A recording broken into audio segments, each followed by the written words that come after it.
What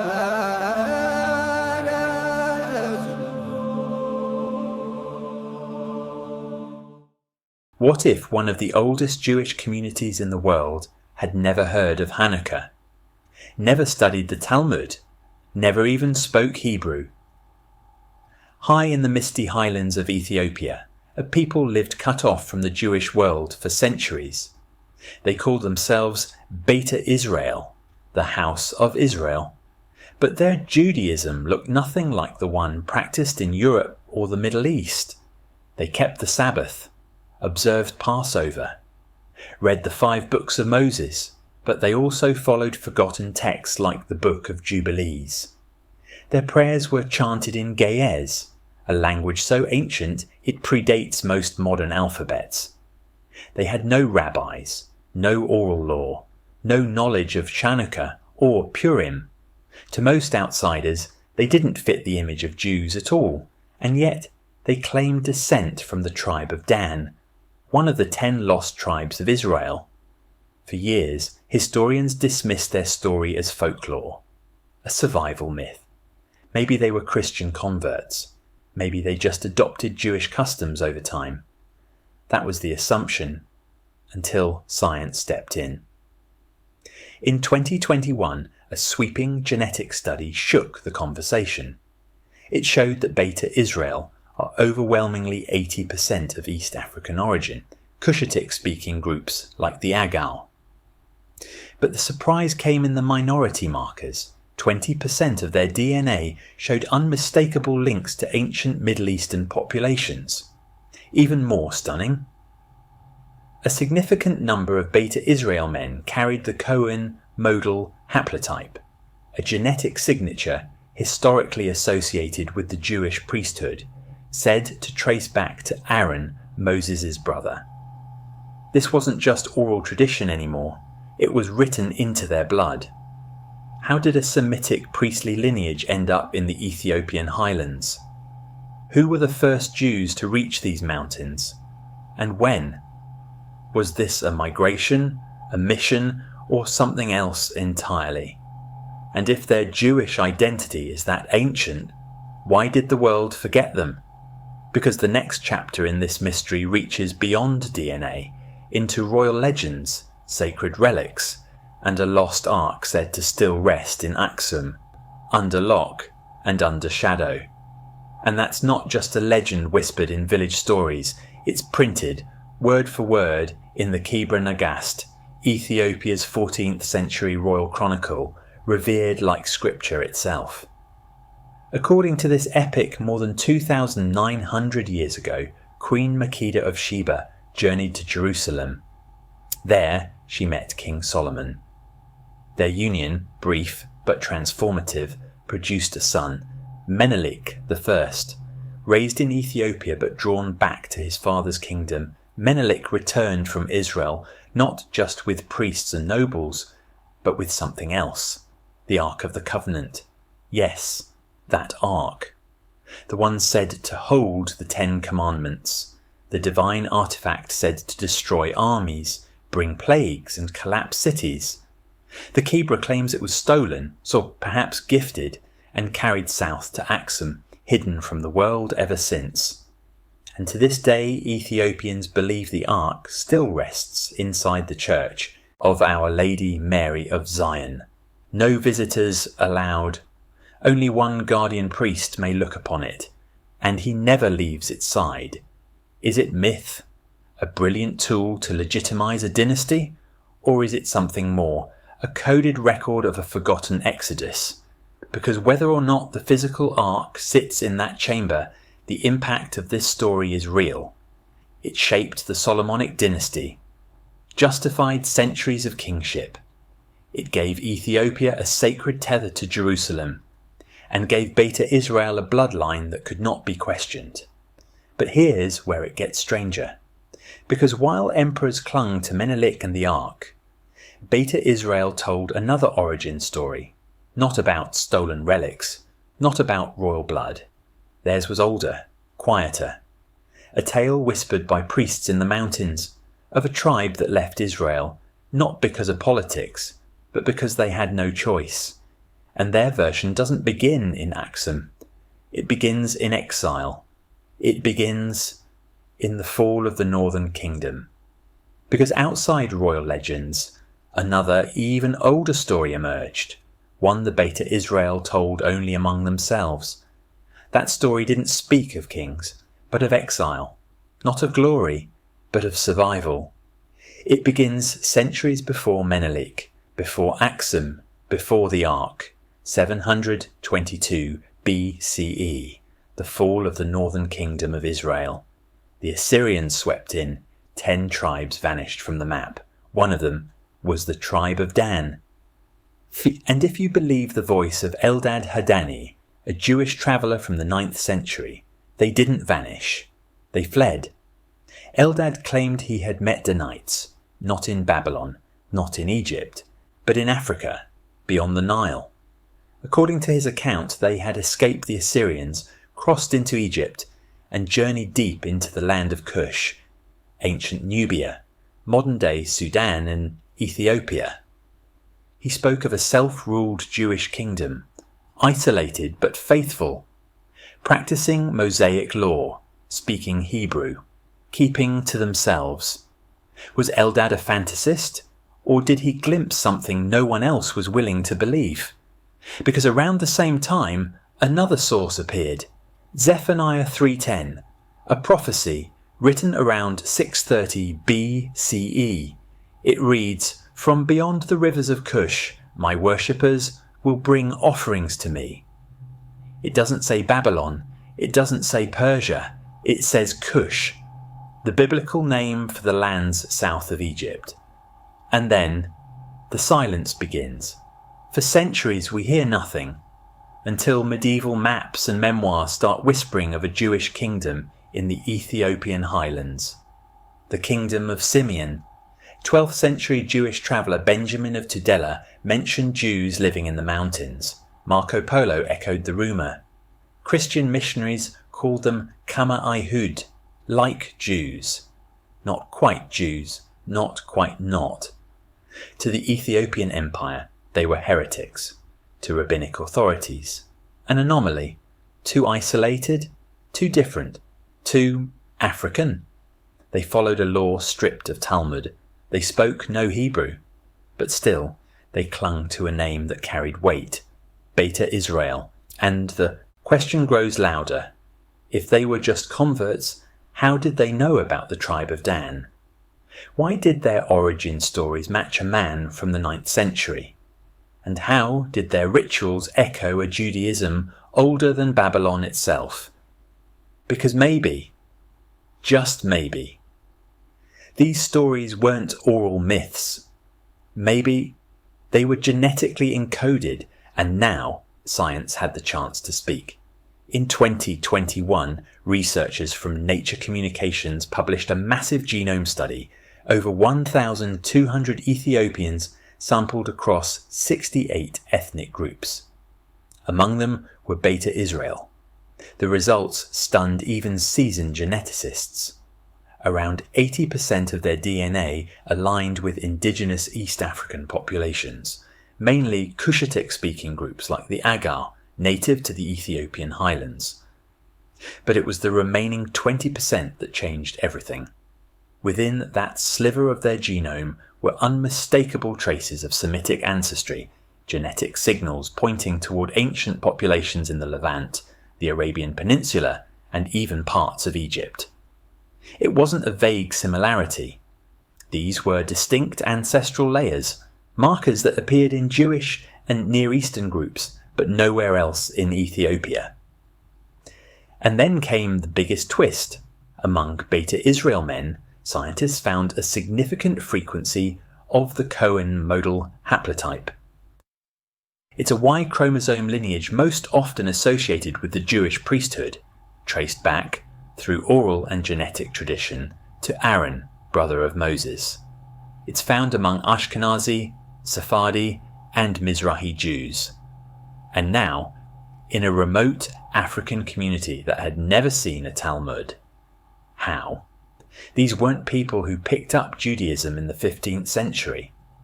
Their rituals lacked all post-biblical influence.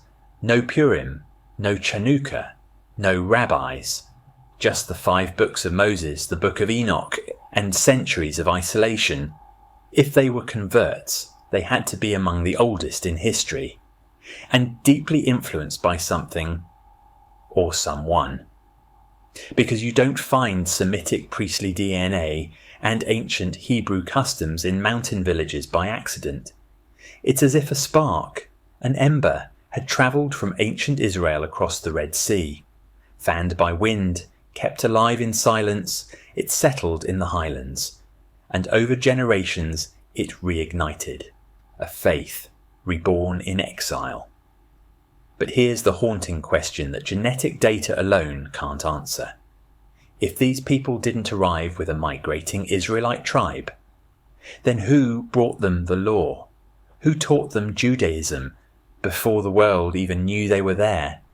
Some scholars believe the answer doesn't lie in migration, but in slow, quiet transformation. The Cushite conversion theory. It doesn't start with a tribe leaving Israel. It starts with locals becoming something new. According to this view, it wasn't the Israelites who came in droves. It was fragments, traders, wanderers, priests on the edge of memory. And they didn't convert a kingdom. They planted a seed. Over time, the Agal people of the Ethiopian highlands, farmers, herders, craftsmen, began to adopt practices that weren't theirs. They stopped eating pork. They began observing the Sabbath. Some even started building places of worship that faced west, toward a land they had never seen. And remarkably, traces of those practices are still seen among non-Jewish Ethiopians today. In dietary laws, in purity rituals, even in how they sanctify time. But the Beta Israel went further. Their faith, called Haymanot, is unlike anything else in the Jewish world. No Talmud, no oral law, just the Torah, plus ancient books like Enoch and Jubilees, texts long forgotten by mainstream Judaism. Their version of kashrut comes straight from Leviticus. They don't mix milk and meat, but not because of rabbinic tradition, because of the raw literal words in scripture. This isn't modern Judaism. This is something older, sharper, preserved in mountain wind and oral memory, like a time capsule sealed just after the Second Temple fell. It echoes Karaite Judaism, but it's not Karaite. It shares Mosaic law, but lacks the scholarly fingerprints of Europe or Babylon. It's a form of Judaism shaped not by debate, but by survival. Imagine a priest standing barefoot in a stone hut, chanting scripture in Ge'ez, his voice rising into the silence. No synagogue, no yeshiva, just him, his scroll, and the rhythm of something ancient. And all this for centuries, while the rest of the Jewish world moved on. But the world around them didn't stay quiet forever. Because as Christianity rose in Aksum, the Jews refused to kneel. That choice, quiet, defiant, absolute, changed everything. In the 4th century CE, under King Ezana, the Aksumite Empire became one of the first nations in the world to declare Christianity the state religion. Crosses replaced sun discs. Churches rose where old temples once stood. The empire shifted its centre, politically, spiritually, violently. But Beta Israel La'i didn't follow. They wouldn't convert, wouldn't abandon their Torah, wouldn't let go of laws written in blood, memory and exile. So they ran into the northwestern mountains, into the Simeon highlands, a place so steep, so remote, even armies hesitated to climb. There they did something remarkable. They built fortresses out of stone, isolated communities where no outsiders ruled. Every village had its own kahen, a priest. Every family was bound by Mosaic law. They called their synagogues masjids. Their customs grew sharper, stricter, a defense against the world pressing in. They didn't just survive. They resisted, through faith. And in the shadows of this resistance, a legend grew. Her name was Judith. Some say she was a Jewish queen. Others call her a myth. But what's whispered is this. She rose from the margins, and in the 10th century, she marched on Axum, burned its churches, toppled its kings, ended a dynasty that had ruled for centuries. Whether she was real or mythologized, her story struck deep into Ethiopia's memory, because it wasn't just about revenge, it was about power, about people pushed too far for too long. But rebellion had a price. Beta Israel became targets, feared for their rituals, blamed for misfortune. Their craftsmen, blacksmiths, tanners, potters, were called Buddha, not just outcasts, not just Jews, evil-eyed, capable of curses, witchcraft, something less than human. And yet they endured, sealed in stone villages, whispering scripture, in ge'ez holding the line. But empires don't stay silent forever, because the next war that came for them wasn't fought with swords. It came through laws, through baptism, through erasure. And then came the war of fire, not on the battlefield, but against their souls. The fire came in stages. Centuries after Queen Judith's rebellion, a new threat emerged, not from invaders, but from the empire's own throne. In 1446, Emperor Yeshak declared that the Jews of Ethiopia had two options, baptism or destruction. His army swept into the highlands. Synagogues were seized, farmlands confiscated. Thousands of Beta Israel were killed, enslaved or scattered. Their identity was criminalized, their survival uncertain. A century later, it only got worse. In the early 1600s, under Emperor Susenyos, Christianity became the hammer. Influenced by Jesuit missionaries, Susenyos embraced Catholicism and launched a new wave of conversions, this time more aggressive, more systematic. Whole villages were baptized at sword point, ritual books were burned, scrolls vanished into hiding places carved into mountain stone. And it's here the name Falasha took root. It meant outsider, exile, landless. But to Beta Israel it meant being erased, not just from land, but from history. Still they resisted, not with armies, but with memory. They formed hidden priestly schools, passed down scripture in ge'ez by whisper and repetition. And when they could no longer build temples, they built rituals. One of them was Sigd, a festival not found in any other Jewish tradition. Once a year they fasted, climbed the highest peaks, and prayed facing Jerusalem. A reminder, to themselves, to their children, that they hadn't forgotten where they came from. By the late 17th century, Beta Israel had been pushed to the margins of Ethiopia, economically restricted, religiously banned, politically invisible, and yet they still lit the fire. But isolation cuts deep.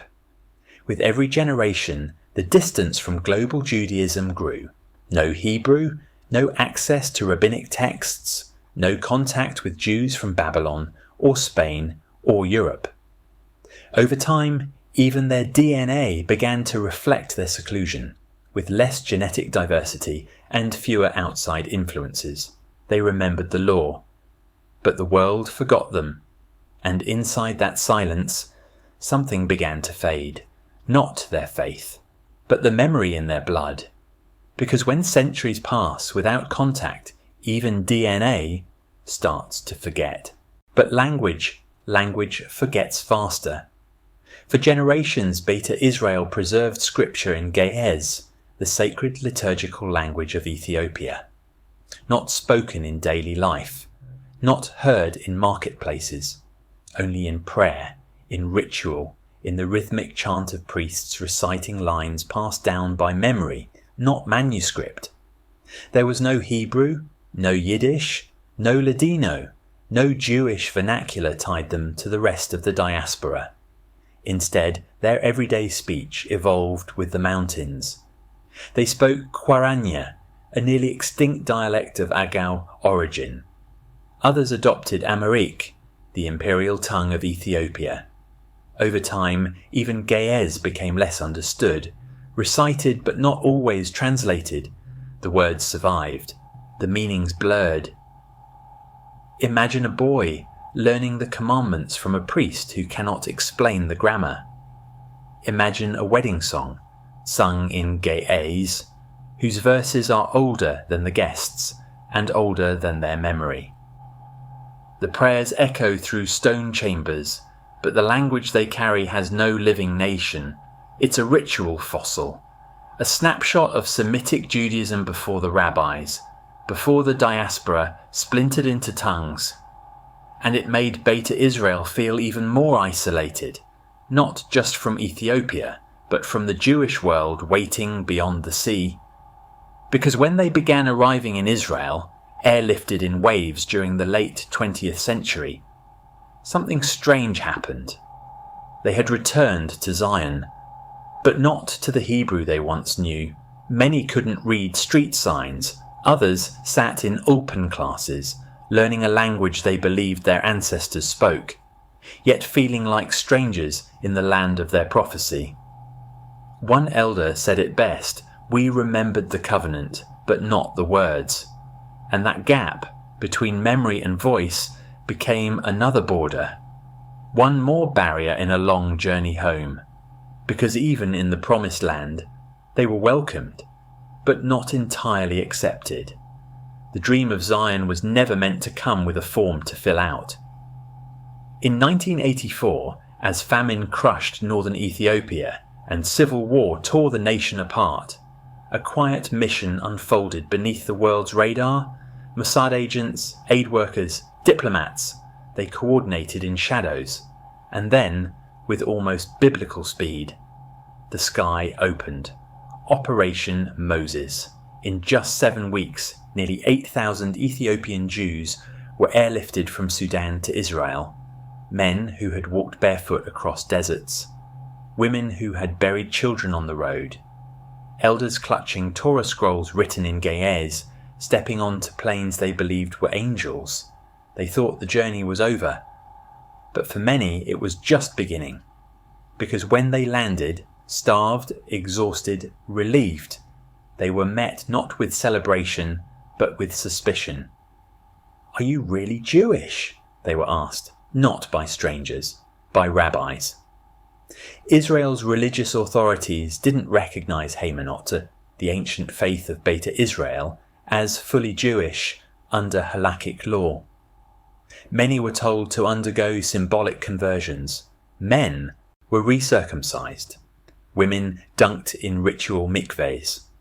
Their traditions were questioned. Their identity was placed on trial. Operation Moses was just the beginning. In 1991, as Ethiopia's regime collapsed, Operation Solomon followed. In one night, 14,325 Ethiopian Jews were evacuated. 40 planes in 36 hours. Babies born mid-air. Scrolls tucked beneath jackets. It was one of the largest humanitarian airlifts in history. But once again, joy met disillusionment. They were home, yes. But their music, their food, their faith, all felt foreign in the land they had prayed for. Schools labelled them backward. Housing kept them separate. Some were assigned new Hebrew names, others simply disappeared into silence. And yet they endured. Because despite everything, bureaucracy, doubt, racism, they had made it to Jerusalem.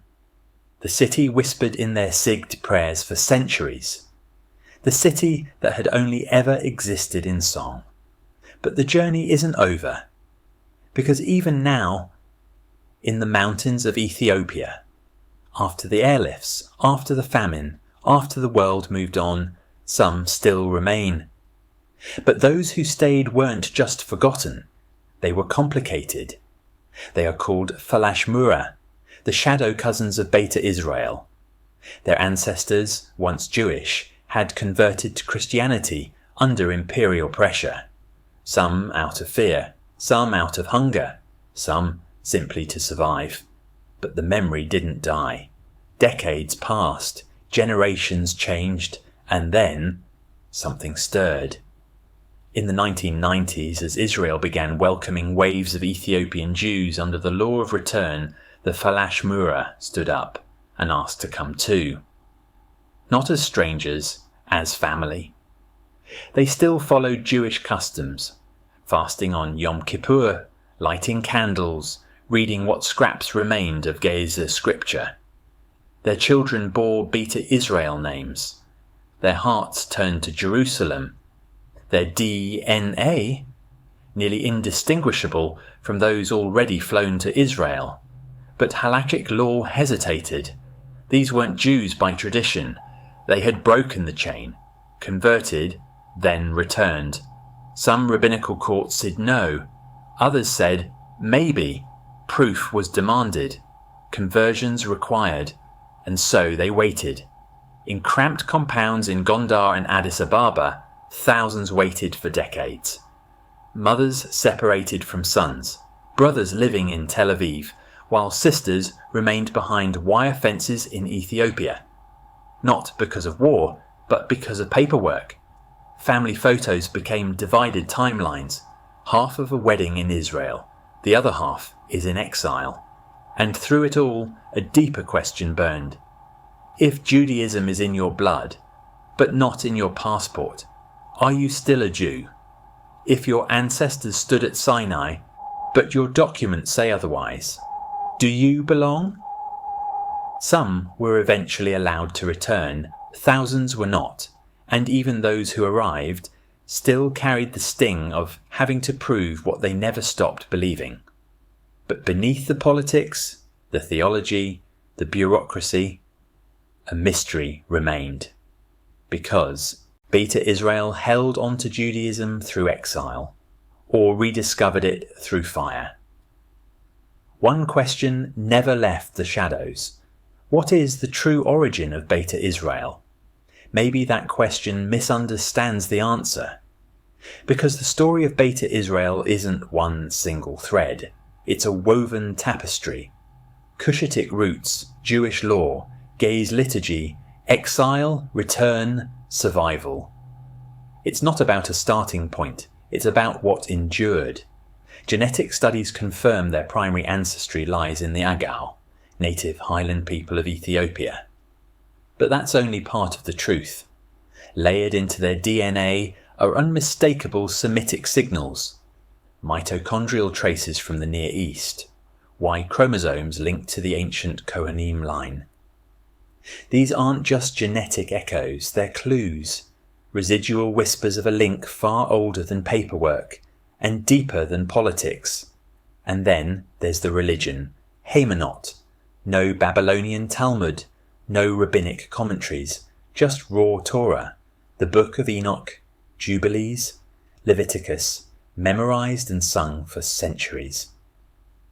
Their Judaism didn't evolve the way others did. It held still, like a photograph of Second Temple worship sealed in mountain stone. In a world where most Jewish communities adapted, rewrote, argued, Beta Israel preserved. Even their rituals carry the scent of antiquity. Circumcisions on the 8th day, priestly orders called kahen, sacred texts passed down in ge'ez, a liturgical language no longer spoken, but never forgotten. Today their children speak Hebrew. They study in Israeli schools. Many no longer read ge'ez, but the scrolls remain, some hand-copied by candlelight, others wrapped in cloth, smuggled through war zones, physical proof of faith stitched across continents. And here lies the twist. Maybe they weren't born Israelites, maybe they became Israelites through centuries of fire and refusal to let go. Because ancestry isn't always blood. Sometimes it's the stories you carry, the laws you never stopped keeping, the mountains you left but never erased. So now we must ask the question differently. Not where Beta Israel came from, but what they became. And if identity can survive in the highlands of Ethiopia, without language, without a flag, without recognition, what does that say about ours? Next, we head south, past Nubian pyramids, into a desert silence where ancient synagogues once stood. The lost Jews of Sudan